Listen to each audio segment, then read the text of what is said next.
From Pod World Headquarters, this is the Carolina Insider from Learfield, presented by Give UNC, Carolina's annual day of giving. Make this March 29th a day like no other by supporting the causes that inspire you the most.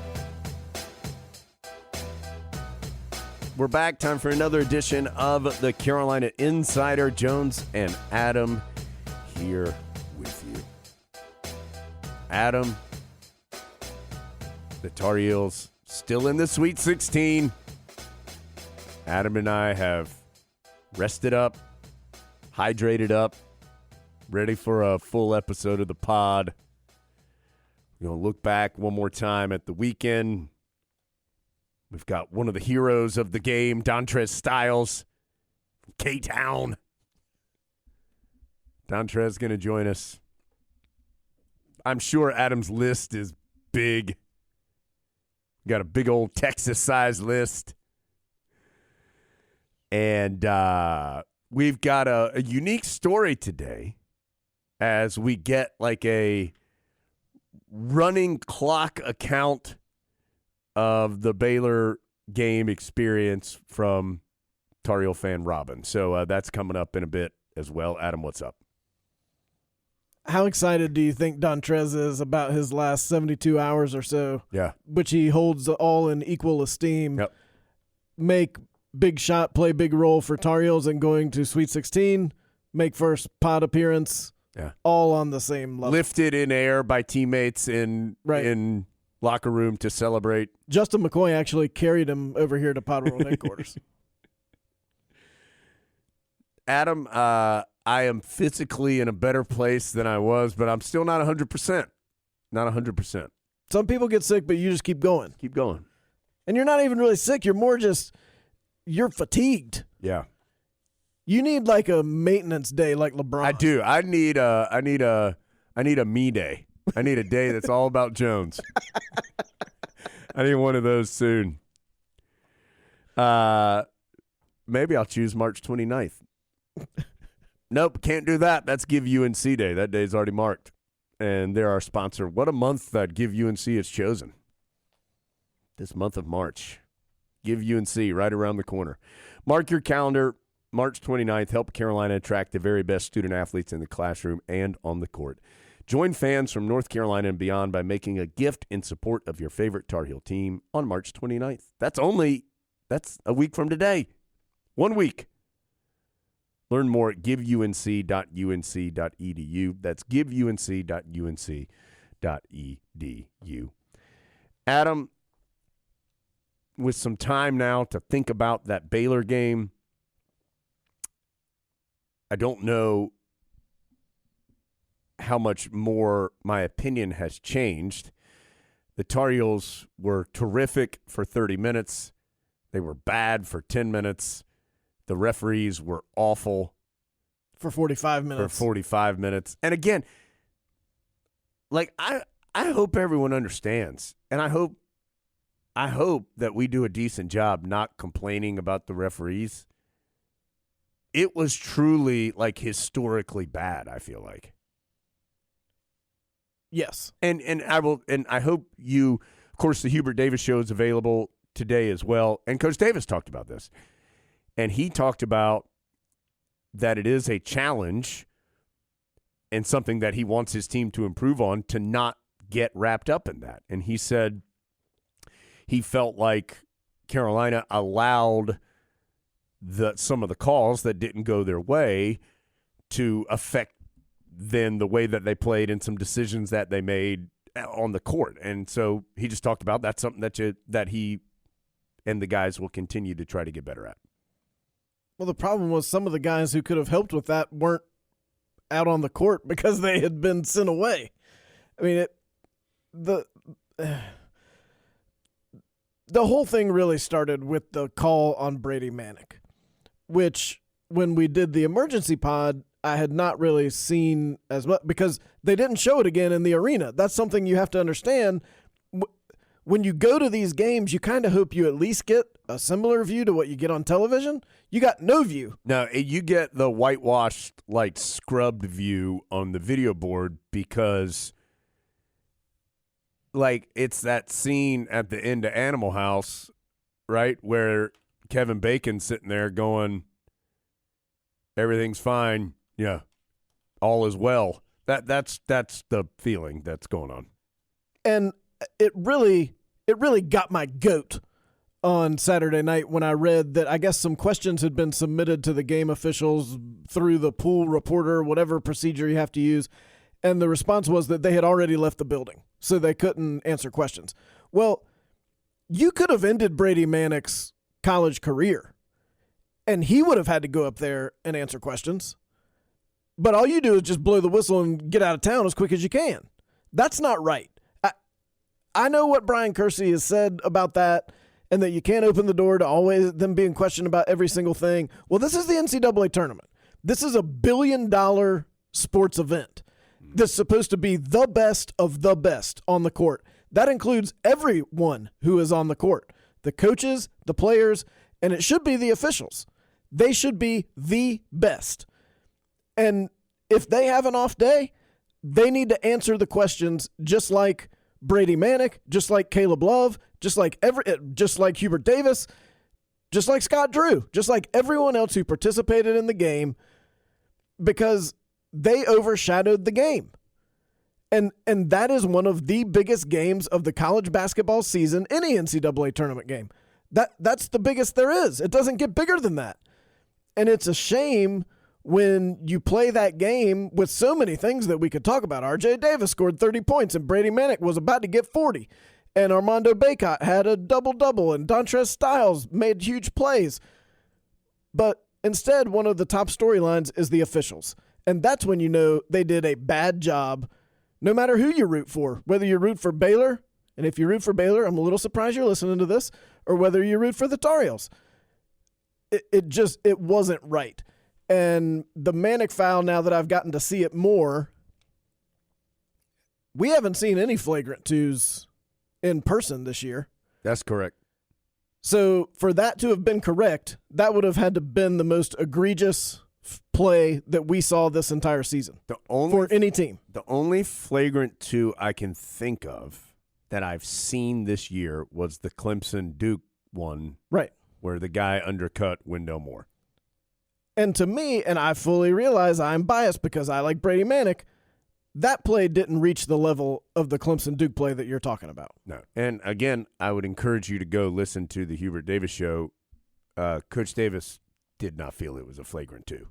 Well, and I think a flagrant two needs to take into account, because it doesn't get steeper than that in terms of penalty, needs to take into account, was there any provocation or any instigation? And there absolutely was on that play, and I feel like that just completely got ignored because that guy was out there doing that the entire time, and everybody just kind of winked at him. Oh, he's a character. He's got colorful hair. For it to be a flagrant two, you need to just haul off and, just punch somebody. And that is not what occurred. And it completely changed the entire game. Completely changed it. Nothing that happened after that would have occurred the same way if that hadn't occurred. I'm glad the Tar Heels won the game. And I bet the NCAA is secretly glad the Tar Heels won the game because they won't have to answer these questions as upfront as they would have had Carolina lost. Yes. And I hope our good friend Brian Kersey takes into account who's blowing the whistle on some of these plays that have been so discussed and who seems to think it's a good idea to throw guys out of games on a semi-consistent basis. And maybe so. I know one thing. I'll be looking at all those box scores this weekend and see which officials advance to the next round, because that's how they do it. Unless I'm mistaken, you advance on merit. So I would like to see which officials we believe are the best this coming weekend. Adam's hot. It's not right. It's $1 billion thing. It's not like some thing down at the corner Y, and we just find the guys who will take a check. You've got to be the best. And if you're not the best, you don't need to be out there, because it's something these guys are going to remember the rest of their lives. That you could have given Brady Manek one of the worst days of his life. He would never have played college basketball again. It's true. Because you went over to a monitor for 10 minutes and couldn't get it through your head that he's not out there throwing bows at everybody trying to just clear out the entire Baylor team. It's $1 billion thing, and we got guys out there just there to cash their check and then move on to the next thing. Be better. They need to be better. Perhaps they could go and work the NIT finals where they could hear that they are simply the best. You're simply the best.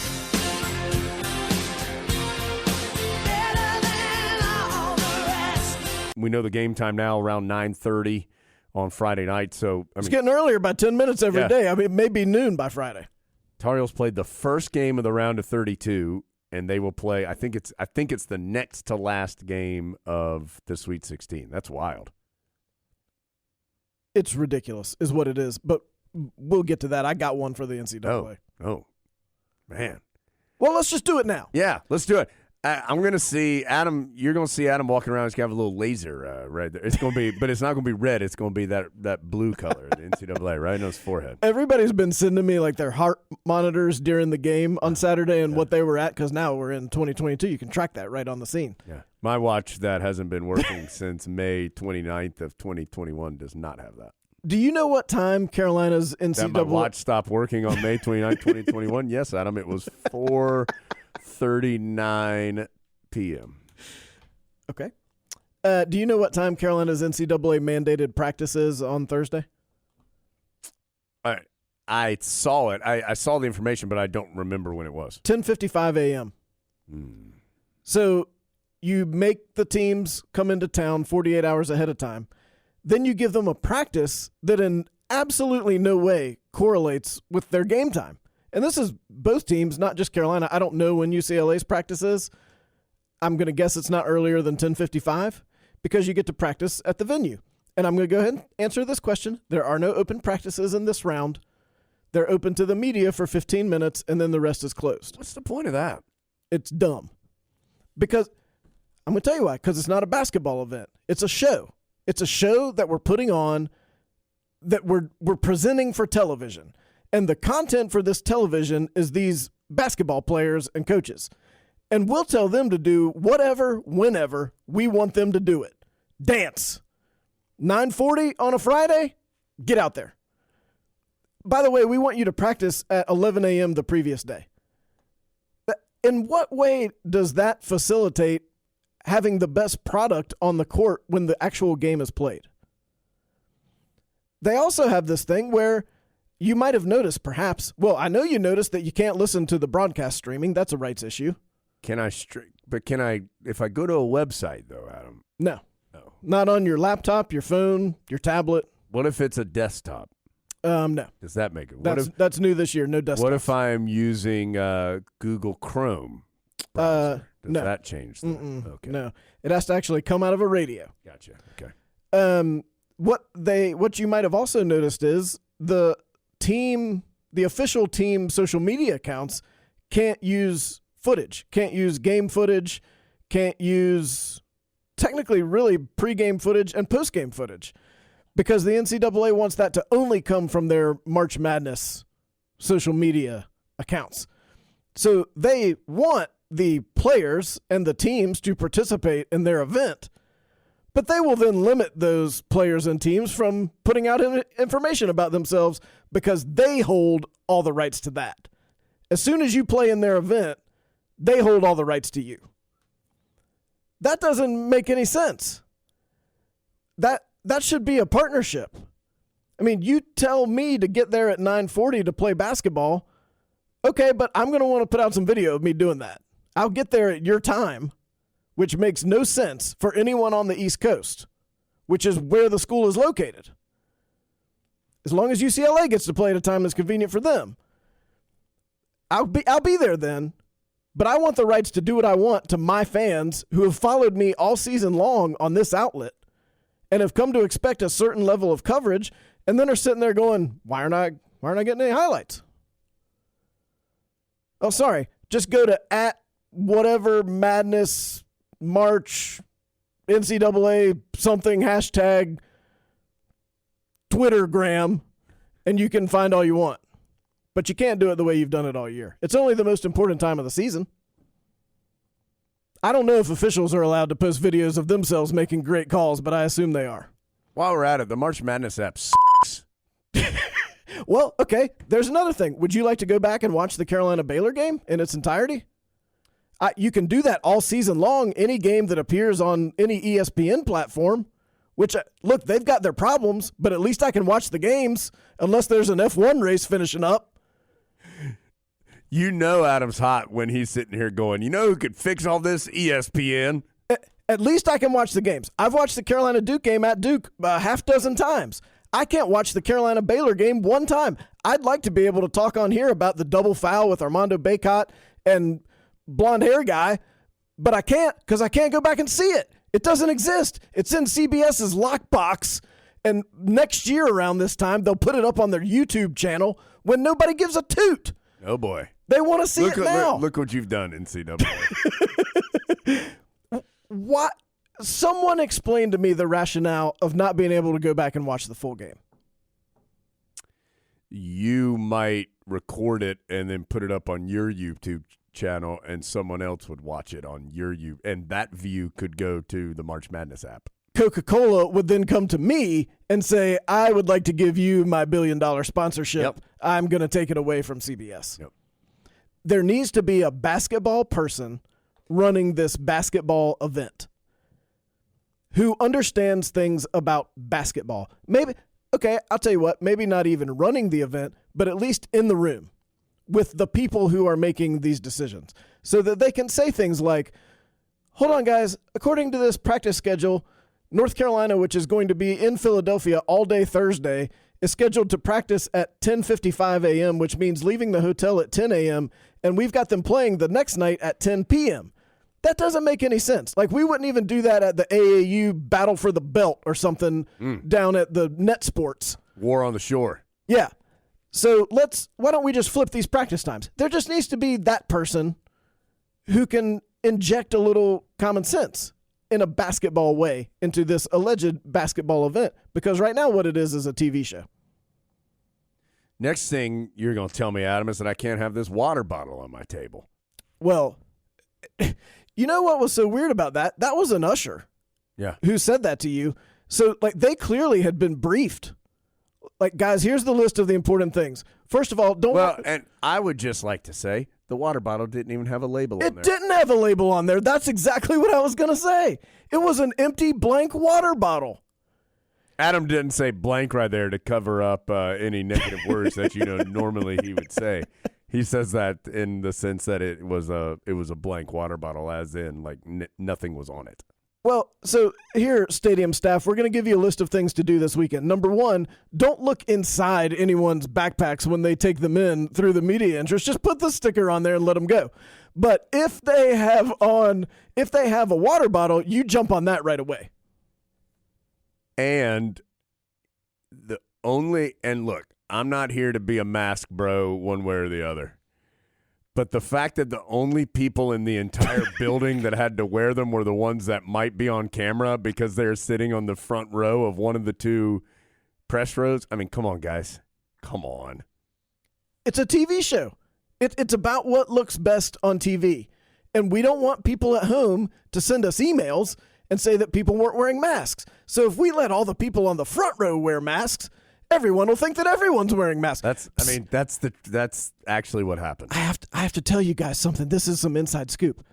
There wasn't a single person in Dickies Arena, the pants, not the barbecue, that were wearing masks outside of the front row around the court. There wasn't one. Nope.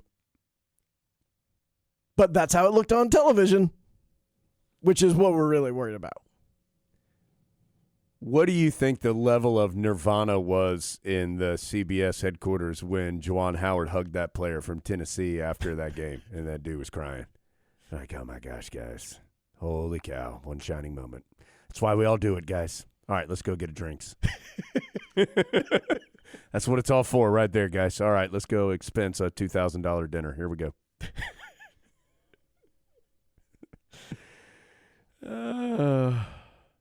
It's a great event. I like how spicy Adam is today. it's a great event. That doesn't mean it can't be greater or that we can't use common sense every day that we do it. I love the NCAA tournament, but yeah. Well, it's all they have left. And so it's become a little bit clunky. Because if they don't have that, No, that's what I mean. There is no NCAA. and a lot of people need jobs. Quite literally. Right. Well, and you might say, well, if it's an event this big, it's got to be that way. We went to the College World Series for a lot of years. Yeah. We, like you and I, not we, the Tar Heels. But you know what? The Tar Heels were there too. And part of what made that so fun was that they didn't treat it like this. And we said that at the time, and I'm saying that now. Well, now they've started to. Right. The good old days, Adam. Walk up the hill to school, have a hayseed in my mouth, drinking a beer at 12 years old, walking to school. It's back when men were men. Hey, StubHub's the easiest way to experience every Tar Heel game. Easier than that stupid March Madness app. It's awful. Like, you have people use your app for about 1 weekend a year. It's really just the first weekend that people use it. How is it so terrible all the time? I'm glad to know it's not just me because I got very frustrated. It's slow moving. Yes. It's like someone hasn't coded it right. Look, I don't know how to code. You put in zeros and ones and things happen. Fix it, code guy. I don't even really know the words I'm saying, but the coding seems off. Something's not right. All people want to do is watch the games. It doesn't matter what else is on there. It doesn't matter. Don't give me the screen that's got the box score over here on the side. No. Who would go, you know what I really want? I want to watch the game itself in a smaller version of my screen that I've purchased, this large TV. I don't want the game to be on the whole screen. What I would like is for the game to be on, and I know you can change the view. I get it. I'd like for the game to be on maybe 1/4 of this screen. I'd like 1/4 of this screen to be stats for both teams. And then I'd like the other half of the screen to tell me what games are upcoming and, most importantly, show me some corporate champions. Think I can do that? That's how I really want to watch games. StubHub's our corporate champion. Check the virtual view, score your seats, get your tickets delivered instantly. StubHub is the official fan-to-fan ticket marketplace of the Tar Heels. StubHub, be there. Adam, Tar Heels take on UCLA. I'm not going to claim to be an expert on the Bruins right now, but we won't have another podcast this week, so we need to talk about it. I think the thing that should concern you is that UCLA, well, number one, they're good, but they're old. And this is a team that went to the Final Four last year, and a lot of those guys are back. I mean, a lot of the key guys play. Tiger Campbell, Cody Riley, Jaime Jaquez. I know he's hurt, but Johnny Juzang, of course. It's a good team. They can score from a lot of different positions. They have a good, experienced coach in Mick Cronin who has been successful at every stop where he's gone, so you know he can coach. He did it at Murray State, did it at Cincinnati, now he's doing it at UCLA. This will be a big challenge. They are a Final Four caliber team, and the Tar Heels are going to have to play really well to have a chance to beat them. I think they're probably underseeded based on their merits. I mean, they're better than what you would think of as a normal 4, in my opinion. They're going to slow it down. Carolina's going to have to play in the half court in order to be able to beat them. They don't turn it over at all. They're one of the best one of the top 5 in the country in not turning the ball over. Just 9 per game on average. I think one difference in them and Baylor is that although they get a lot of offensive rebounds, which Baylor did also, but Baylor also gave up a lot of offensive rebounds, UCLA also doesn't give up a lot of offensive rebounds. So they're good on the glass both ways. They shoot the three-pointer very well. They're very good inside the arc defensively. They don't let you score. They're experienced. I mean, they're good. And it's a team Carolina would have faced earlier this season, but that didn't work out. And so now we're going to get to see it with, I know this is hard to believe, even bigger stakes than the CBS Sports Classic. They've won 7 of their last 8. I think it's 10 of their last 12. When they've only lost to good teams. Yeah, 27-7 overall losses this year. Gonzaga in overtime against Oregon, at Arizona State in 3 overtimes, at Southern Cal, at Oregon, and then Arizona in the Pac-12 championship game. So Southern Cal was a tournament team. Arizona's a number 1 seed. Gonzaga is a number 1 seed. Arizona State on the road in 3 overtimes. And Oregon was an NIT team that was, had some moments of really good play this year. So, and has a good coach in Dana Altman. So, it's a good team. And Carolina's going to have to play really well to have a chance to win, and we'll see how it goes. Whoever wins is going to earn it and earn the right to go play either Purdue or St. Peter's, the other 2 teams that'll be in Philadelphia with the Tar Heels and the Bruins in the tournament. It's a good regional field. I mean, you've got kind of the weird team in St. Peter's, but we know how good Purdue is. Carolina saw them earlier the year, and we came away from that thinking that could be one of the best teams in the country. That, based on seeding, is what might be awaiting you, whichever team wins the Carolina-UCLA game. If you get to the Final Four out of Philadelphia, you're going to earn it. The ACC has 3 teams left in the tournament. And well, that must mean the SEC has 6. How many does the SEC second, have? Adam, they've got 1. Oh. But here's the thing. It's equally as silly to say that now the ACC is the best conference, but it was also silly to say it was so terrible. Again, I actually don't. I do think that neutral site games between good teams at the end of the year that's a pretty, how else are you going to decide in total which teams and conferences are the strongest? But it's not the end-all be-all. I get it. But it just goes to show you that this is a long journey through the year. Like, Auburn was the best team in the country in January, but that was in January. Seasons are long. Things change. Teams get better. Credit to the teams that are still alive. I think a large majority of the teams that are still alive in this tournament are alive because they're playing really, really well. And then there's some funky thing. There's a St. Peter's, or there's maybe you got a fortunate bracket break. I understand all that happens too.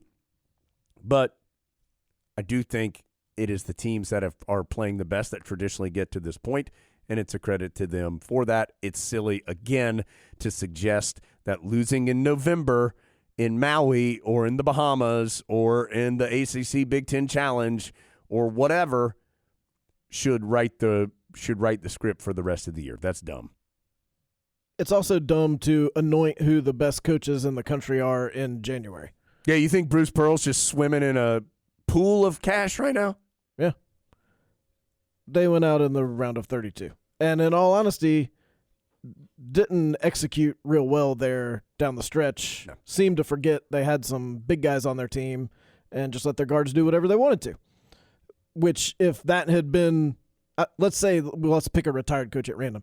If Roy Williams had coached that team and they had played that way, we would have heard a lot about how they were very poorly coached down the stretch. I haven't heard that about Bruce Pearl because it's just March. These things just happen. These wacky upsets. It was like I had entered an alternate universe when I was watching Miami and Auburn, and all of a sudden I heard something coming from the television, and I looked at my family who was watching with me. I said, "What are they saying?" They said, "They're chanting ACC." Like, Miami's chanting ACC. Our proud brethren, the Canes, baby. Yeah. Tell them, Sebastian. I've always respected you, Sebastian. All this talk about, the conferences, like, you're making me want Miami to do well. Look what you're doing. Well, you don't have to rank every single thing. Why does that? Yeah. Why? When did it become this thing about and I know we've had this conversation before. I know we have. But it seems so silly that everything has to be, this conference versus this conference versus this conference. Shut up. They're all good. Yes. They're all good, and this is a one-and-out tournament. And you can get a bad matchup or have a bad shooting day, and you can be out. And that doesn't mean that Auburn's not good. And again, I'm going to go back to this one more time. Just because you had anointed them as good because they won the, Kansas City Star Classic in November, then doesn't necessarily mean that Arkansas and LSU playing each other on January 12th is the biggest game of the day, or that they're the best two teams. It's a whole season, and you got to pay attention to everything that's happening during the season. That annoys me so much that everything is written by December 15th or something, and then you just ride that till March. And vice versa. We talked about this during the ACC year, that nationally we had decided, well, when Miami plays Notre Dame, that's just two bad ACC teams. That game is not – that's a quad 2 game. But now let me tell you, if you host LSU, that's a feather in your cap, my friend. Yeah, those guys do it the right way. Yeah. That's quad 1 basketball, folks. So all these ACC teams just played each other for the last 3 months, and it turns out they might have been playing – I don't know if it was the best basketball in the country, but I know it wasn't bad basketball. Well, you know what, the ACC, I do think, and they've got some good coaches. Mike Bray is a good coach. Jim Larinaga is a good coach. Mike Krzyzewski, we know, is a good coach. I think Hubert Davis and his staff are proving that they are becoming good coaches early in their tenure. There are a lot of good coaches. Steve Forbes at Wake Forest, Tony Bennett. These are Mike Young. These are good coaches that get their teams better through the year, like you would want them to. And in tournament basketball, you actually have to coach. It depends more on what can you draw up and less on roll it out there. Who did you entice to come to your campus? Who did you totally above board have come to your school for 9 months? You got to be able to coach. And like you said, Mike Bray can coach. Jim Larinaga can coach. If you give all these guys 5 guys from the Y and say, who do you think's going to win, they're going to be near the top of that list. And some of these others who are no longer in it, they're good at other things. Yeah. Mick Cronin's a good coach. He is a good coach. This is going to be a tough game for Carolina. I think you do run into that when you beat the 1 seed, and I think you rightfully think, oh, well, we can beat them, you can beat anybody, which is true. But it doesn't mean that now you aren't playing great teams, because you still have a lot of great teams in front of you. Well, I'm not convinced after, and like you said, I'm not a UCLA expert either, but after looking at them briefly, I'm not convinced that they're not better than Baylor, especially the current version of Baylor minus 2 players. And they're old. I know I already said that, but they're old. They have played together for a long time. These guys have been successful. And Hubert Davis talked some about this on the radio show. They got to the Final Four last year. Remember, it took a half-court shot from Gonzaga to beat them. And you remember what Carolina felt like in 17 after it got really close in 16. And when you have good players that come back with a good coach, that's tough. So Tar Heels going to have to play well. There's no question about that. The good news is Tar Heels are playing well. And so we'll see if they can continue that coming up on Friday. Okay, Adam, anything else? Anybody else you want to yell at before? I think I'm good for right now. Okay. Let's go to Dontrez Styles, and we have a lot to do. I'm not yelling at Dontrez Styles. I can promise you that. No. Although, as you're going to hear in this conversation, it's a short interview, like 15 minutes. Dontrez is about as soft-spoken and just kind of a nice young man as you can find. Just a quiet guy. Until he goes on the hardwood, and then he'll dunk it right in your face. As we saw on his phone. Dontrez had Adam, when the interview was over, Adam was like, you remember when you first dunked on somebody? He was like, yeah, it was 8th grade. And Adam was like, oh, really? He was like, here, let me show it to you. He pulled out his phone, just had it. Yeah, I think I probably would too. So let's get to our interview with Dontrez Styles, and then we have a lot more to do, of course, coming up on the Carolina Insider. Our guest today has been on campus less than a year, and he has already made the biggest shot in one of Carolina's biggest NCAA tournament wins in our lifetime. Dontrez Styles, those are pretty good credentials. How have your last few days been? It's been going pretty good, just soaking it all up in, it was a big win, big time game. Can't get no bigger than that. Tell us, I saw the pictures of I think maybe it was Justin who picked you up in the locker room. What was that moment like? It was a special moment, man. It was a big time win against a good team in Baylor. It was, people say it's an upset, but I don't think it's an upset because we're a great team. But having that moment in the locker room with Coach Davis and Coach Fred and all the coaches, it was an amazing feeling. You talked about soaking it in. I know when you're actually playing the 25 minutes that you played, you don't have time to think about, wow, this is neat. But at what point did you realize what you and your team had done? Or have you yet? I think I have, we in the Sweet 16, my first year, Coach Davis' first year, that's special. You can't get no better than that. And having that moment at the end of the game was a special moment. Take us through this ball game, because it was one of the more emotional and intense games that I can remember seeing Carolina play. Those last 10 minutes, I know there were some controversial things happening. Just how did you guys try to keep everything together and finish the job?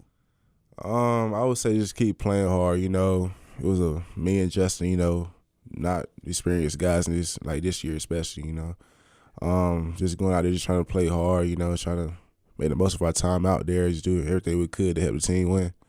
Take me through the three real fast. Were you even thinking, or was it just time to do this?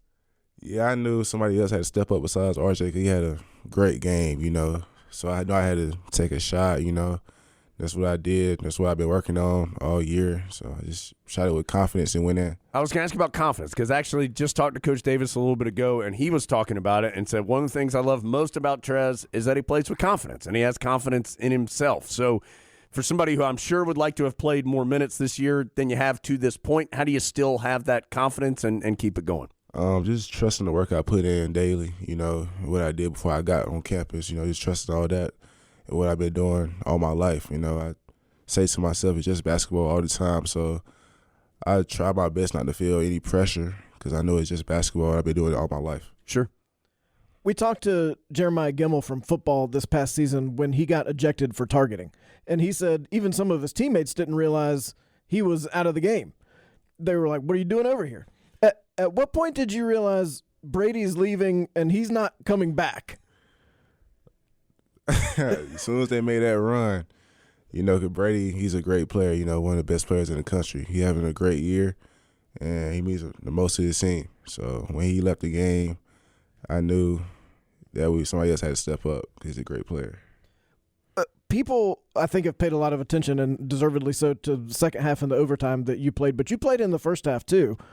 What do you think it is that you bring to the game that Coach Davis thought was a good matchup for the way Baylor plays and their personnel?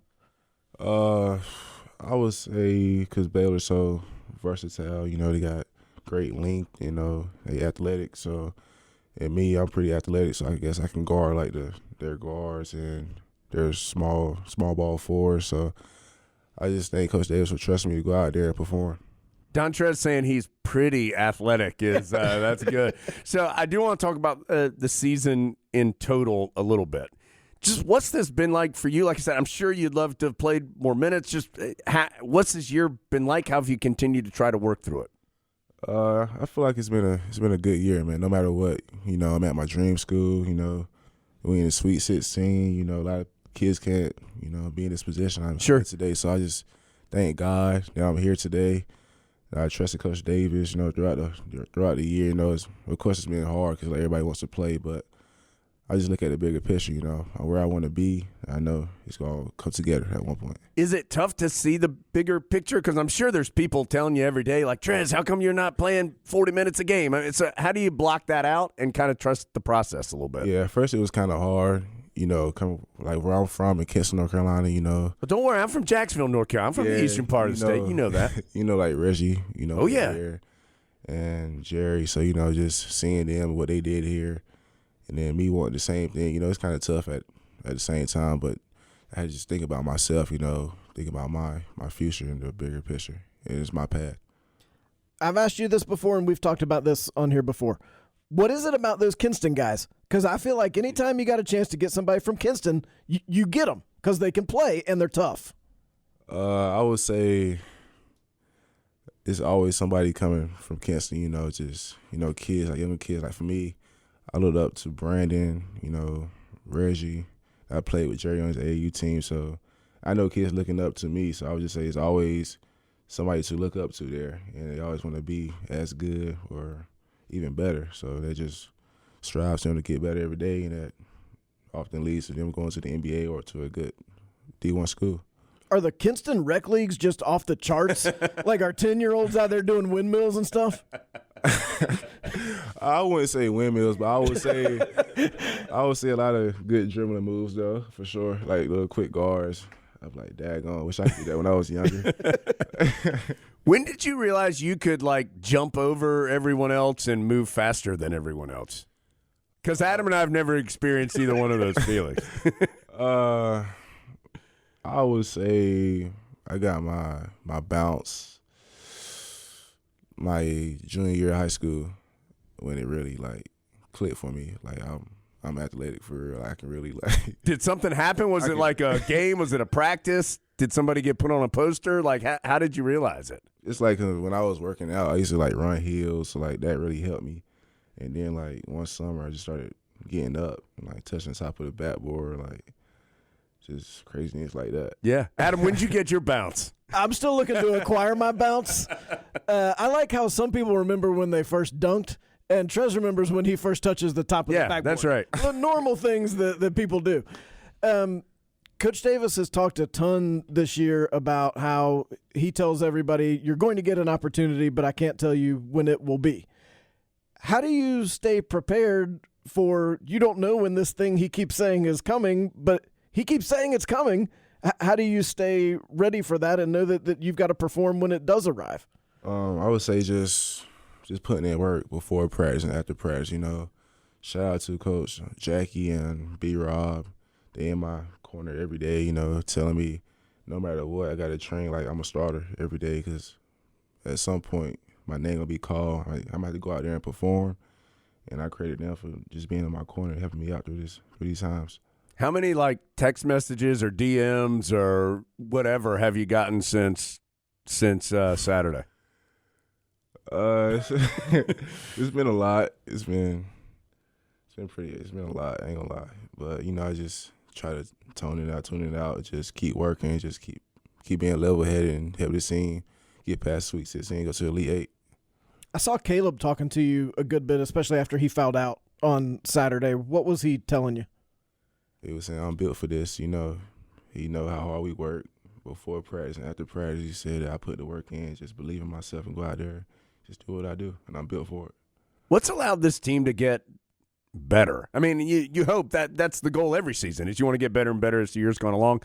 But I think we can all agree Tar Heels are playing their best basketball right now. What has allowed that to happen? What are you guys doing so well? I would say just our chemistry. We playing as a team. Now we just playing hard. We throwing the first punch now. We not settling or giving up when somebody throws us a punch. Like for example, Baylor. Mm-hmm. Like they came back for 25. That's a tough thing to do. We just stayed confident, kept believing in ourselves, and we ended out winning. Coach Davis has been saying here the last couple of weeks he wants 17 guys in the locker room who are looking for a fight. I kind of feel like you're always looking for a fight, but I think sometimes people misunderstand. In a nice way. Yeah, that's what I mean. I think people kind of misunderstand what that means in a basketball context. What does that mean to you? Looking for a fight. For me, just go out there and just play hard, be a dog, showing emotion, just going out there playing hard and just giving what Coach Davis wants. Is there any ball that comes off the rim that you think, oh, I probably can't get that? Because there's been a couple times this year where you've gotten rebounds. Like I can think of two of your rebounds this year where I was like, that's one of the greatest rebounds I've ever seen, where you just go up so high. Is anything off limits for you when it comes off the rim? And speaking of rebound, I'm pretty upset. I missed a couple rebounds against Baylor. I feel like I could. That's all anybody's been talking about, Trez, is those missed rebounds. Yeah, kind of upset, but we got the win because they was in my ear saying go rebound. Yes, I'm pretty upset for myself. I could have got that, but I feel like I could get majority every rebound. I feel like one of the best rebounders, freshmen in the country. All right, what do you like to do away from basketball? What's a Trez day if there's no ball involved? No ball. Probably hang out with friends or play video games. Or I like to go bowling. Oh, who is it likes? Is it Caleb that likes bowling? Caleb. You better than Caleb, or is he better? Yeah, I'm way better than Caleb. Is that what Caleb thinks too? I mean, he probably thinks it's different, but I already beat him. So Really? yeah. What video games you like playing? I like 2K. I play Madden, UFC. UFC. Yeah. I didn't even know there was a UFC video game. Yeah, me and DeMarco play a lot UFC. He pretty good. I'm not that good though. I told you he was always looking for a fight. Yeah, that's right. Looking for one, even with DeMarco. All right, before we let you go, what's important here this week? Because as you said, I mean, you guys have accomplished a lot, and yet you're right here on the doorstep of being able to accomplish even more. So what becomes important here these next couple of days? I would say just preparing for UCLA, practicing hard, paying attention to detail, and just really going out there looking for a fight Friday. Enjoyed getting to talk to Dontrez. Texting while driving takes your eyes off the road for about 5 seconds.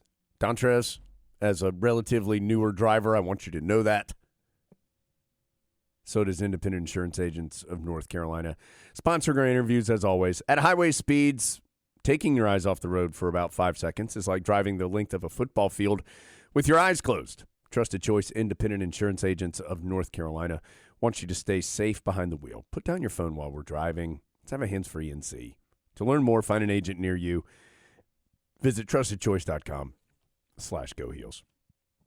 Adam, UNC Health. They are fine sponsors of the Tar Heels, and they bring us the Champions Watch, where Adam keeps us up to date on everything that has happened and will be happening in Tar Heel athletics, and it's outside of just football and men's basketball. And it's brought to you by UNC Health, dedicated to caring for champions of all kinds and to help keep you in the game and at your very best. Their website, unchealthcare.org/sports, unchealthcare.org/sports. And Adam, what a weekend for the Tar Heels. Great weekend. All kinds of success.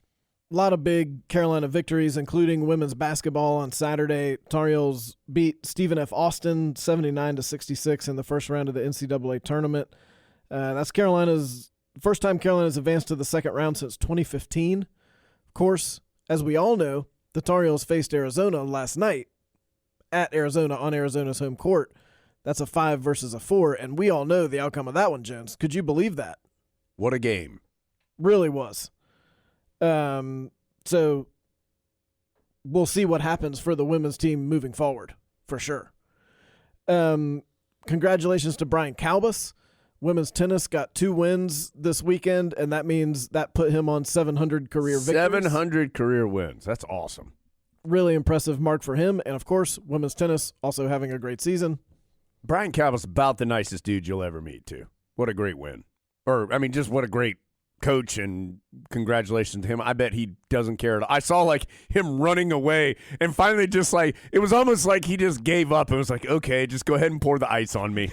He was like, this is silly to even be fighting this. Just pour the cold water on me. Okay, let's get it over with.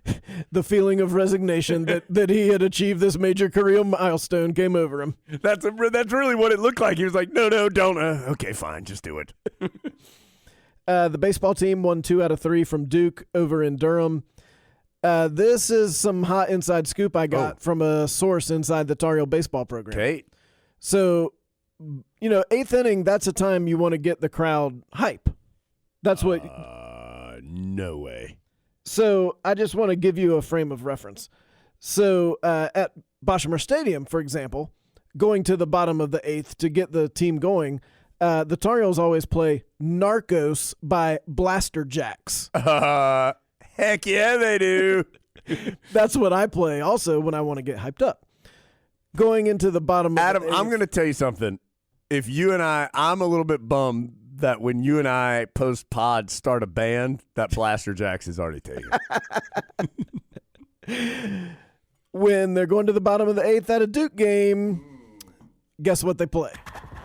I still hear your voice when you sleep next to me. I still feel your touch in my dream.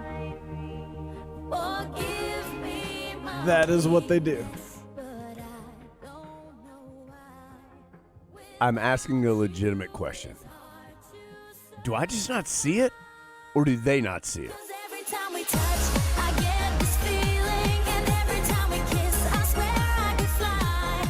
Can't you feel I think this goes back to what we talked about. I think they don't get it. I think they truly I think they started out making their baseball game playlist, and they're like, all right, what goes in the prime slot? Cascada, obviously. Guys, what if we're down a couple runs, getting late in the game, like bottom of the 8th, so we still have a couple at bats to go, but it's getting time where it's got to happen. Well, Cascada, okay, yeah, check. Yeah. I mean, they didn't spend any time figuring that No, out. yeah, I that think. one's taken care of. They may have had one moment where they said, in the middle of the 7th, Right. instead of taking me out to the ball game, should we play Cascada? And it was a 6-4 vote no, so it was close. So, and I got some video of this, Oh. and it's electric. And the Duke players look a little sheepish. Like, I think there's a couple of them that might get it. You can't tell me, Adam, that Wendell Moore likes that. Nah. I don't think Trevor Keels is bumping that in his car when he's driving down the road. It's all up to you, John Shire. You hold the keys now. What's going to happen? I think it's so embedded. It's spread throughout the athletic department. I mean, that's the thing. I sent this person back a message, and I said, well, the worst news is the infection has spread, and it's not contained to campus because they play at the Bulls Stadium. Its tentacles are reaching out through Durham. Why does Duke play in like 8 different stadiums? I don't know. And they renovated their campus stadium, Jack Coombs You Field. talking about Jack Coombs Field?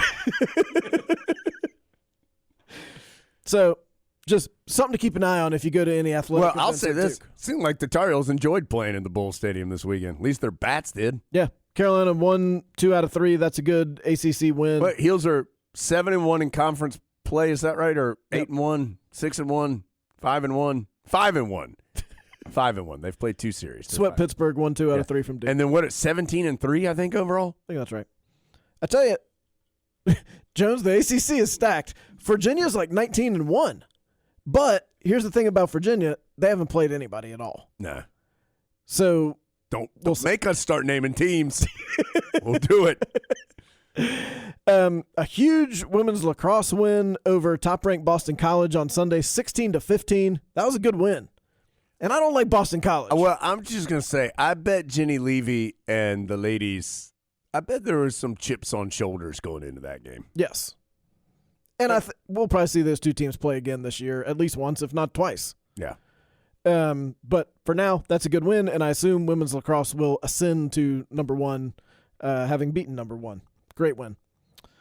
Men's lacrosse got a win over High Point. Men's lacrosse just needs their defense to get a little bit older. They've got some really scoring ability. Their defense is just super young, and it's shown at times. I think by the end of the year, they're going to be really good. Their defense just got to get a little better. Just got to get some more experience because they can really score. Jones is not even reading off a card. Like that is just his lacrosse insight. It says right here on the card that the defense is young. Do you want to give us gymnastics corner from the Eagle Championships? Oh, boy. It didn't go as well. Now, look, there were a lot of individual honors for the Tar Heels, but the meet itself did not go well, primarily because they had to count a fall on the beam. That beam is a fickle friend, Adam. In total, terrific season, and the Tar Heels have qualified for the regional, so they will continue to compete. I think George Washington won the actual Eagle Championship meet. It's a little bit of a surprise, but yeah, when you got to count a fall, that's tough, and unfortunately, the Tar Heels had to, and because it's tight. I mean, everything. You're going to be within a point of each other, and when you have to count a fall, then you're counting a score that's probably 6-7 tenths lower than a a routine that doesn't involve a fall. And so that's tough. It's hard to come back from that. It is. It just is. Because the margin of the margin between first and fourth in this case is super slim. And so when you have just something minor like that, it hurts. And they had a couple injuries too as the year went along that hurt them. But overall, great year. Jones wasn't reading that off a card either. No, I wasn't. It's all up here, Adam. Let me make clear one thing as I think more about it. We're not in any way slighting women's basketball. We don't know what the outcome of the Arizona game was because it was played after this recording. Yeah, I don't so know what we don't know. That's why we were kind of joshing about it. We weren't in any way talking bad about them or something. No, yeah, I don't know what happened. Hopefully. The only thing I know that happened is the Tar Heels poured their hearts out on the court. I'm confident that happened. Hopefully they won the game, in which case we'll see them in Greensboro later this week. That's right, in Greensboro. I know, now again, the Tar Heels may have lost. We don't know. But if they did win, I'm just going to tell you, South Carolina's who they would play. And South Carolina's like a wagon. But the Tar Heels will be ready for that game. That will be a hard-fought game. If it even is on the docket. If it isn't, then it won't be. Good analysis. I'm not reading that off a card either. I want to get to your list, Adam, but first I want to remind folks about Roots Natural Kitchen. You're running out of Friday in March opportunity. Is this the last one coming up? Yes. Unless there's a 32nd of March. Hold on, Adam. Let's think here. 29. Oh, you're right. This is the last one. So what a month it's been. That 15 seconds was really good podding. Roots Natural Kitchen on Franklin Street is rooting for victories just like you. Every Friday during the month of March. Only one left, per sources. Roots Natural Kitchen is providing lucky listeners a gift card to the Chapel Hill location for every Carolina victory the Heels earned this week. And as you just heard, there are already a lot of wins. Check out the Carolina Insider Twitter page, run by the dictator of DMs, Miles, from 12 to 3 this Friday for your chance to win. All you got to do is retweet the Roots Natural Kitchen tweet that we tweet.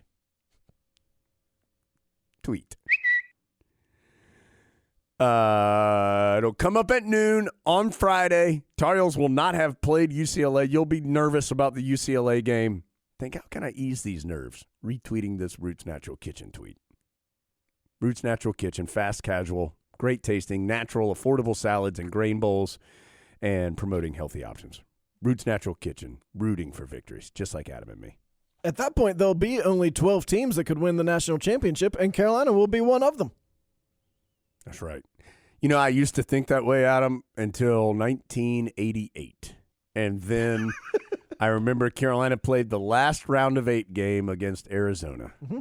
And I was like, man, the Tar Heels are one of the last 5 teams standing. Final 5, a great achievement. And they got smoked that particular game. A rare smoking in the NCAA tournament during the Coach Smith era. But Arizona with Sean Elliott, Steve Kerr, Tom Tolbert won the game handily. And I don't think that way anymore. So, well, it's 2022, and I still do think that way, and so do my good friends at Roots Kitchen. Adam, why don't we get to your list?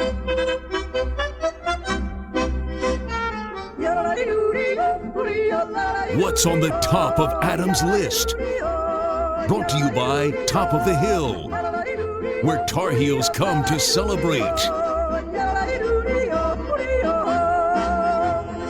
Okay, let's do that. Anytime now, Adam. I wanted to bring to everyone's attention, in case you didn't immediately follow Pitching Ninja, after Pitching Ninja Rob Friedman was on the pod on June 8th, 2021, he had a really funny tweet. It's funny now. Right. During the Baylor game. You have to know his Twitter account, but he does all these videos of these ridiculous pitches in both college baseball and pro baseball, and it's like crazy sliders that move a ton or ridiculous change-ups or whatever. And sometimes he puts like the little tail on them, like they used to have on the hockey puck. Yeah. Oh, yeah. When they were trying to make that a thing where the little laser would follow the hockey puck around. And so when Leaky Black threw the ball off the backboard. What was Leaky doing? I mean, I know what he was trying to do. Armando Bacon was wide open under the basket, but the pass was not close. Well, even if, like, let's say that pass had been accurate, could Armando have caught that? It was a heater.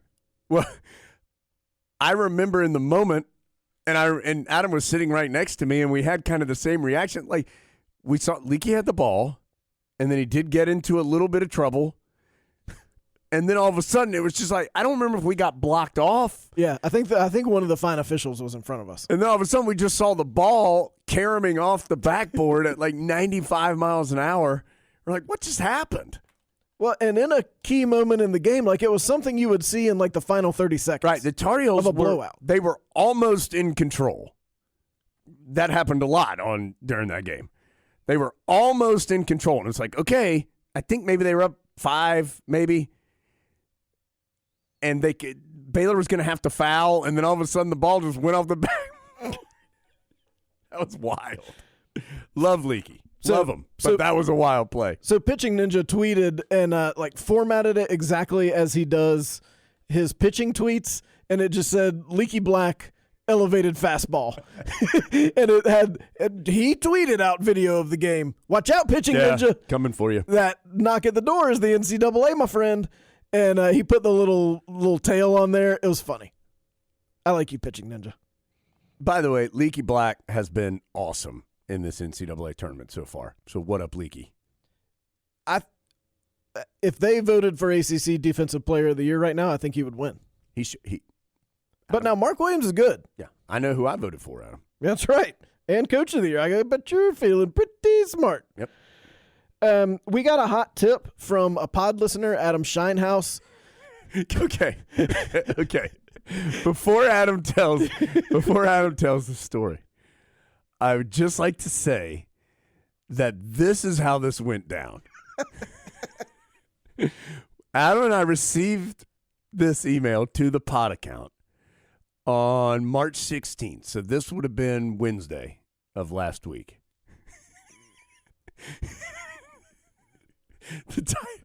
The title of the email was "Do you like pie?" Question mark.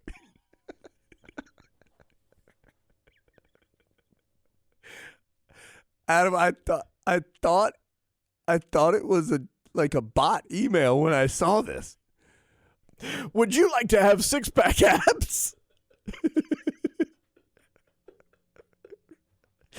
Claim your check from the Republic of the Congo. I mean, look, as Adam's about to explain, and Adam Shinehouse, longtime listener, we've had emails and discussed stuff from Adam before. I don't know why it was so funny to me, Adam. I've never received an email that says, "Do you like pie?" I do like pie. So in the future, if you're going to give us a hot travel tip, like if you've got some hot Philadelphia spots, like if you're going to send us an email that says, "Do you like cheesesteaks?" You should put in parentheses, "not a bot," so that we know for sure that this is a hot tip that we want to follow up on. Because honestly, I did skip right over this in the email inbox for a couple days. Why is that so funny? Do you like pie? Well, yes, I do. So Adam Shinehouse gave us the hot tip of, if we like pie, a place we should go in Fort Worth, which I will say was called Emporium Pies. Well, the answer to Adam's question is yes, I do like pie. So I went there, and before I give my review of Emporium Pies, Jones, what did you think? I got the smooth operator. No surprise. Yep. I said, "Whoa, guys, you've got one named after me. I'll take that." Thank you. G College. Which was a pretzel-based crust with chocolate. The pie was chocolate. French silk. And I will say Adam is more of a chocolate guy than I am. Like Adam likes chocolate desserts, and I don't dislike chocolate, but Adam really likes chocolate. And so I went with that. I was almost going to go key lime because I do like key lime. And then there was some kind of caramel one that I almost went with They all looked very good. I decided to go with the smooth operator, and I was not disappointed. It was excellent. Yeah, it really was good. I can now confidently say if you yourself like pie and you're going to Fort Worth, there's also one in Dallas. Do you like pie? You should go to Emporium Pies. Oh, yes, I do like pie. The people there were incredibly nice. I really like that area it was in. Fort Worth kind of it's not weird, but it has a lot of different little neighborhoods that we were able to experience. The neighborhood in which we were staying, honestly, was the most deserted of any of them. But some of the rest were very nice, and this was one of them with a lot of cool places to go and pie. Good tip, Adam Shinehouse. See, we follow up on these things. Yeah. I enjoyed Fort Worth. Yes. It had just enough Texas that you knew you were in Texas. It's like when we walked out the door of the arena, there were big buildings across the street that were labeled swine, cattle, and sheep. Like, right? Yes. Big buildings. There was definitely the big city part of it, but not too big. It was kind of an odd down. Like, I felt like there was a lot that could be happening, but it wasn't really happening, at least not where we were. Or that it was all happening, but I wasn't sure where they all were. Right. Like, we went into a place one day, and the lady said, "Oh, are you here for the convention?" I'm like, well, we're staying directly across from the convention center, but I haven't seen a convention, so it's there somewhere. I really like the stockyards. Yeah. I thought I spent a lot of time in Nashville. I thought Fort Worth was more country than Nashville. Direct shot across Nashville's back. I'm not saying anything disrespectful about Nashville. That's not what it sounds like to me. But there's a lot of people, like, unironically wearing cowboy hats in Fort Worth. Oh, like, yeah. they're wearing them because they are, in fact, a cowboy. Yes. They did, in fact, ride the horse to this steakhouse. Yeah. That is their mode of transportation. Yeah, yes, that happens. There are actual cattle drives on a daily basis. Yes. There are pies available. If you like pie.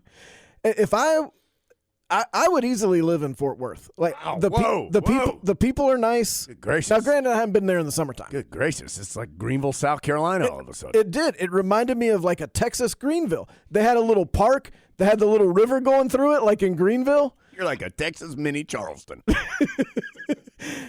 All the people I talked to were really nice. I think, DFW is the area. I think if I had to live there, I'm more of a Fort Worth than a Dallas. That's what I think. Okay.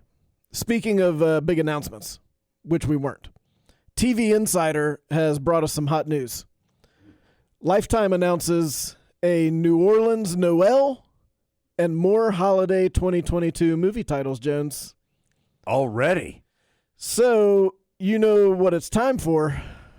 Oh, little Christmas Mad Libs? That's right. Nice. Look how happy you got. It's been a while. Okay, a New Orleans Noel has got a star-studded cast. New Orleans Noel, okay. Keisha Knight Pulliam Oh, she was Rudy on The Cosby on The Cosby Show. Brad James, Patti LaBelle, I know Patti LaBelle. and Tim Reed. Executive produced by Whoopi Goldberg. Wow, okay. Okay, Wait, what was it called again? a New Orleans Noel. Okay. Noel. Now, for those who don't know, this is where we read the description of the upcoming Lifetime Christmas movie, and Jones has to fill in some blanks Yep. based on only his knowledge Yep. of Lifetime Christmas movies. Yeah. Jones has not seen this. This No. is all brand new to him. Nope. Okay. The movie follows Grace Hill, played by Keisha Knight Pulliam, Okay, yep. and Anthony Brown, played by Brad James, Okay. I don't know Brad. who, despite having studied architecture together, couldn't be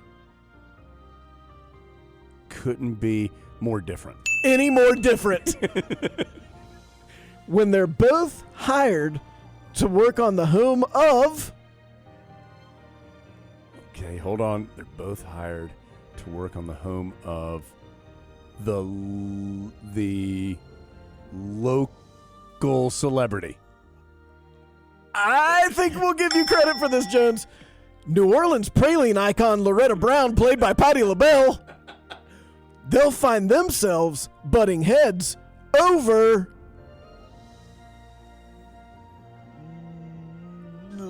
We're not. It's not time for love. Over Christmas details. No, I'm sorry. The correct answer was more than just architecture. It's when Anthony and his family discover that Grace will be celebrating the holidays solo that they... Find the Christmas spirit. I'm going to give you credit for that, but I feel like you could have been more specific based on your knowledge. Invite her to take part in their traditions. Oh, of course, yeah. Yeah. That was part of the spirit. The important time spent with the Browns will force Grace to consider her options when she's... All alone on Christmas. No. Given a new job opportunity outside of New Orleans. That's hard to take. Meanwhile, Tim Reed stars as Marcel Lorette, a retired friend of the family who catches the eye of Loretta. That's all we get. Do you want to do another one? Well, I'm a little rusty. That's why you got to work back into game shape, Jones. It's almost April. We're coming up on March 32nd. Okay, A Country Christmas Harmony. Oh. Starring Sweet Magnolia's Brooke Elliott, Okay. Brandon Quinn, I don't know him, and how about this? Danny Pintaro. Do you know him?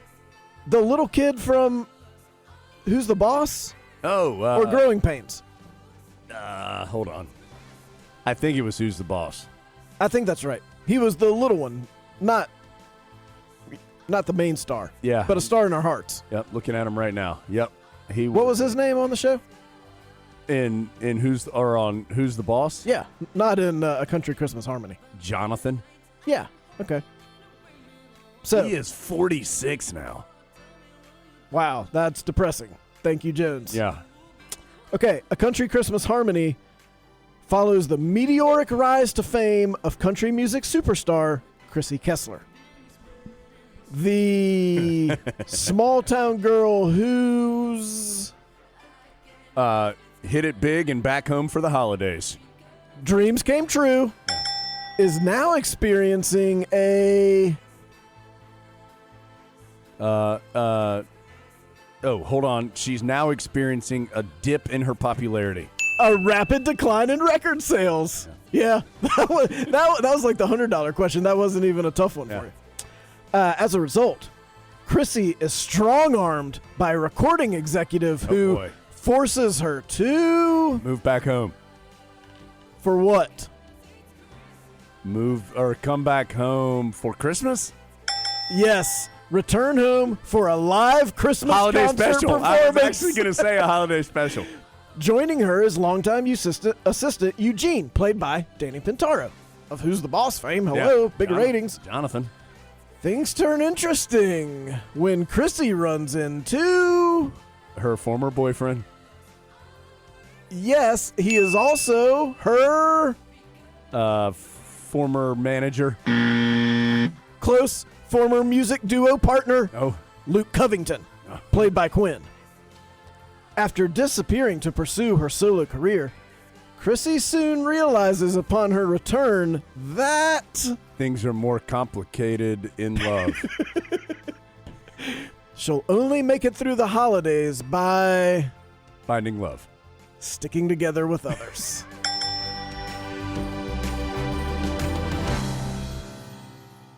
Woo! It's like riding a bike. I would just like to note, also on this list, there is a project known only as Untitled Mario Lopez Jana Kramer Holiday Movie. Oh, boy. Count me in, Mario and Jana. We'll see you in December. That's it. I just have, how can you justify that? I think, Well, you haven't done that already? no, this one's totally different. Okay. How can you justify what you've done? How can you possibly justify that? This one goes out, what do you want to do it? Yeah, sure. Okay. It goes out to Jay Williams. Did you see Jay Williams' tweet? How can you do that and then be on, I guess he's not on ESPN as much as a college basketball analyst. He's more of like talking head argument guy now. But I don't know. There was a tweet of him like openly rooting for Baylor. He tweeted it out himself. Yeah, he tweeted it out. Do you think Jay Williams maybe doesn't have a lot of self-awareness sometimes? I think that maybe Jay Williams does things and doesn't realize the repercussions very often. Well, I mean, or maybe he was like, maybe this will make him not be mad at me for telling him to call timeout. that I think is the most likely scenario. But he had gone to a lot of trouble to set up the camera in his den so it could record him cheering on Baylor and encouraging them to get a stop and then celebrating when R.J. Davis missed the shot at the end of regulation. Like, he put a lot of effort into it, so he wanted it out there and he's proud of it. I just don't understand why you would do that. Like, that's going to hurt your ability to get jobs. I think maybe Jay Williams does things without thinking sometimes, Adam. Have you ever let an outside chore or project cause any miss game action? Because if so, you shouldn't do that. But good news, LS Tractor is there to help you out. Whether you need to mow it, till it, or move it, let LS Tractor make short work of it with their current offer of a free loader with the purchase of a tractor. Visit lstractorusa.com to learn more.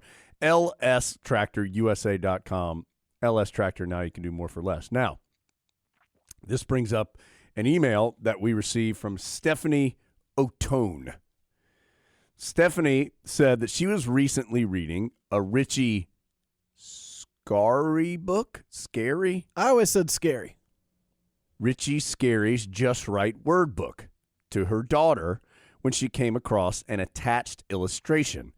As you'll see, no less of an authority on farm equipment and other vehicles than Richard Scarry indicates that a tractor and a loader can, in fact, be two separate pieces of an equipment.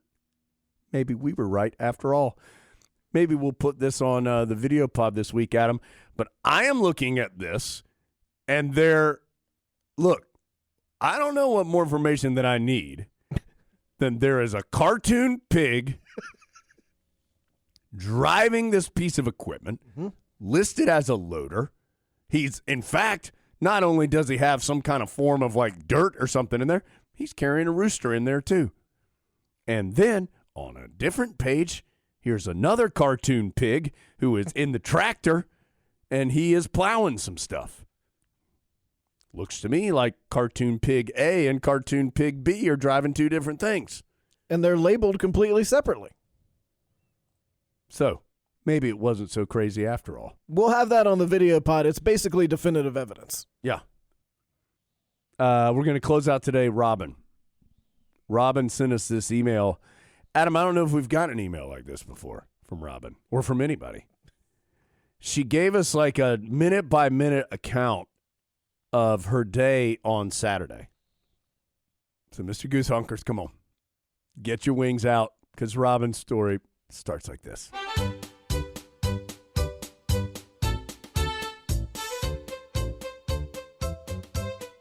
Adam, it actually starts on Friday, March 18th, the day before the game, where Robin says, I'm going to read this just like Robin wrote it. Yeah, that's the key.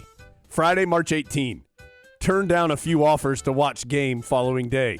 Per usual, I like to be invited but never go. I don't watch the game with other people unless I am at Smith Center, Section 203. Saturday, March 19, 11 a.m. Turn on Tar Heel Sports Network. Eric's still a little under the weather and doing some pregame with Jones from home. Bad feeling Thursday when I heard he couldn't make the trip to Fort Worth. Today, thinking not entirely bad since Eric was also not at the game on Thursday. Maybe we can win today and he will be in Philly next week. Husband and daughter away for pre-planned backpacking trip to mountains. Moderate to high stress level expressed by husband prior to departure about missing game.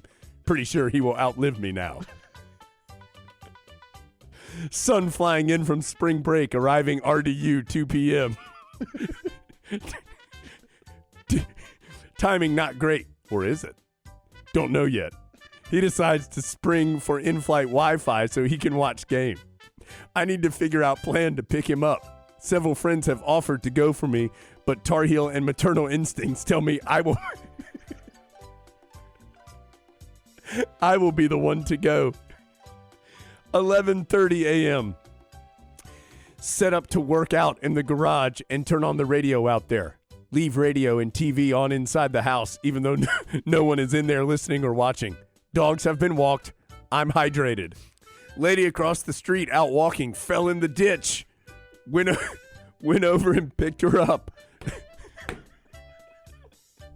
No injuries. Thinking that's a good juju sign. Put all non-Tar Heel related group text on D&D. 12:10ish.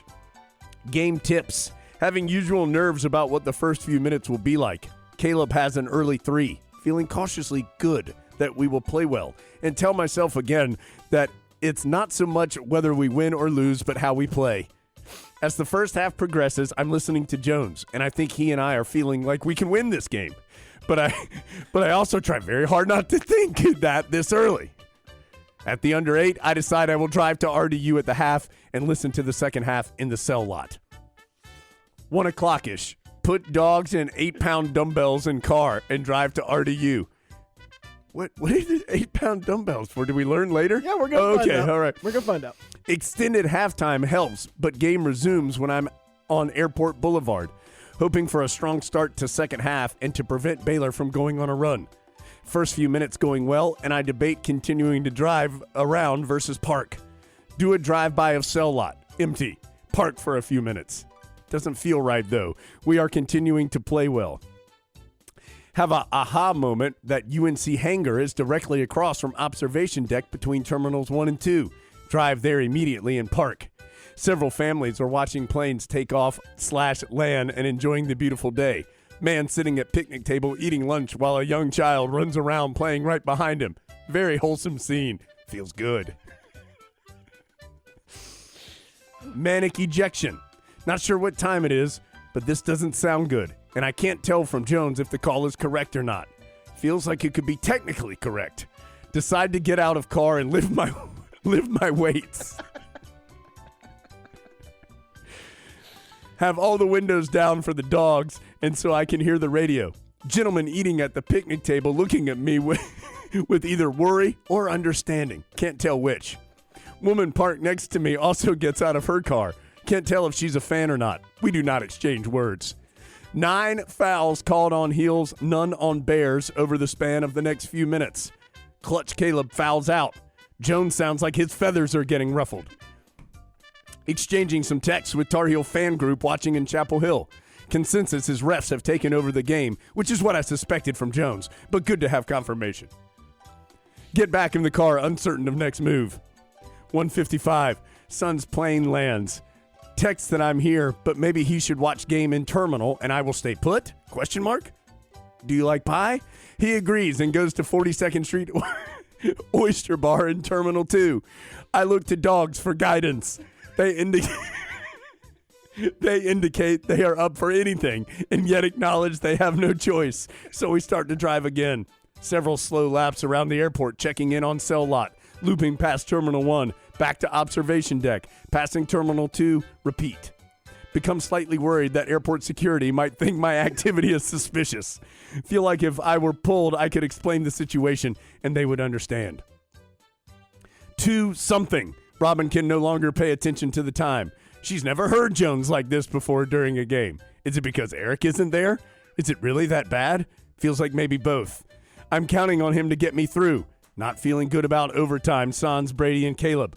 Also worried about Brady as he's probably taking this really hard. Concerned about Mondo's thumb. Is that why he's missing these free throws? Some point of deep despair. Have lost track of all time. Text Son, and we agree if game goes to OT, we will listen together in the car on the way home to Carborough. We are going to OT. Dogs relaxed. They've been here before. OT. Dontrez hits the 3 while Son is coming out of Terminal 2. We agree that we've made the right choice for him to get out there. Getting on 40 West, it's touch and go. It seems like the refs have exhausted themselves and are calling less against the Heels, but it might just be that we are numb. Windows open. We are sweating. Son is steely-faced. I'm slightly hunched over the wheel, leaning in to hear the radio over the wind. There are fists pumping, hearts palpitating. We approach our exit for 54. I ask Son if we should stay on 40. Immediate silent nod, yes. That this was the right decision is soon confirmed as we pass the Roy Williams Highway sign. slow speed to 55 miles an hour, something I've never willingly done before on I-40, so we can stay on this stretch for as long as possible. Under a minute.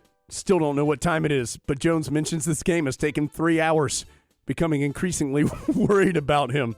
Says he's never been through a game like this before. How is that possible? It's that bad. Does he have water? Well, let me actually tell you about this guy. I don't know how he's doing this without cussing. Maybe Adam's doing that for him. Robin, you know that's true. Sounds like Coach Davis is getting pretty jacked up. Worried about that too. Lots of worries. We approach exit for Highway 86 1 mile ahead. I'd loudly but nicely implore Leakley to do something. We need him. RJ makes a basket and gets the and one. Thank you, RJ. Baylor chucking up threes that aren't dropping. The basketball gods have spoken. We exit onto 86 and finally are able to let out a smile and maybe I say some words not fit to print as we wait to turn left on MLK.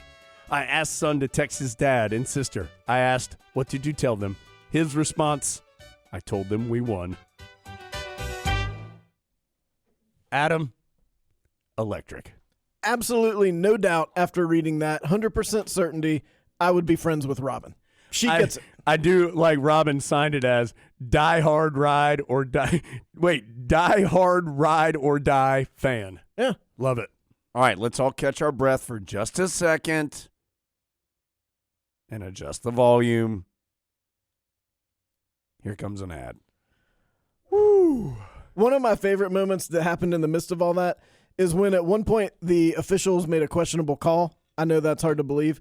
And I kind of chucked my pen and it bounced off my computer and like onto Jones's boards. And he just very nicely picked up my pen and handed it back to me and on we went. Man. Robin, you summed it up. You really did. I would love to know what was going through that dude's mind as Robin had parked, rolled the windows down, had the radio going, and was doing some calisthenics with her 8-pound weights over there. If you had received this email, she also illustrated it with a couple of photos, and the look on the dogs' faces is exactly as she described it. Yeah. They were just wondering when those Frisbees were going to get thrown. Whew. Okay. I had built some voice back up, and now it's almost gone again. Look what you've done, pod. Okay. No second pod this week. We will have a video pod. We're going to have one out later today, talking weekend recap. We'll have a social drive on Thursday as well. Adam, anything else before we get out of here? No. No other audio pod. We'll be back with you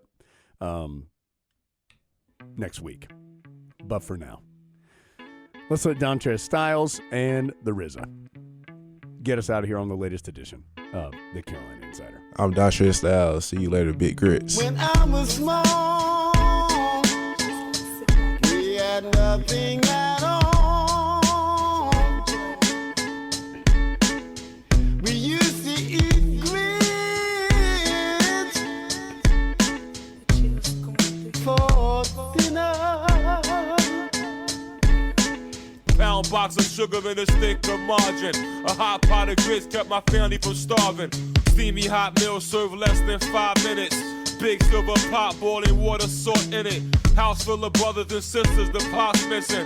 Pilgrim on a box on the stove in the kitchen. When I was small, we had nothing at all. We used to eat grits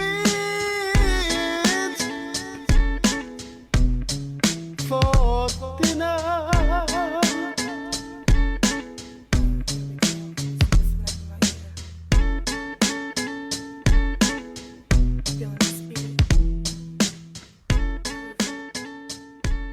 See you later, Big Grit. The preceding has been a Learfield presentation of the Tar Heel Sports Network, presented by Give UNC, Carolina's annual Day of Giving. Make this March 29th a day like no other by supporting the causes that inspire you the most.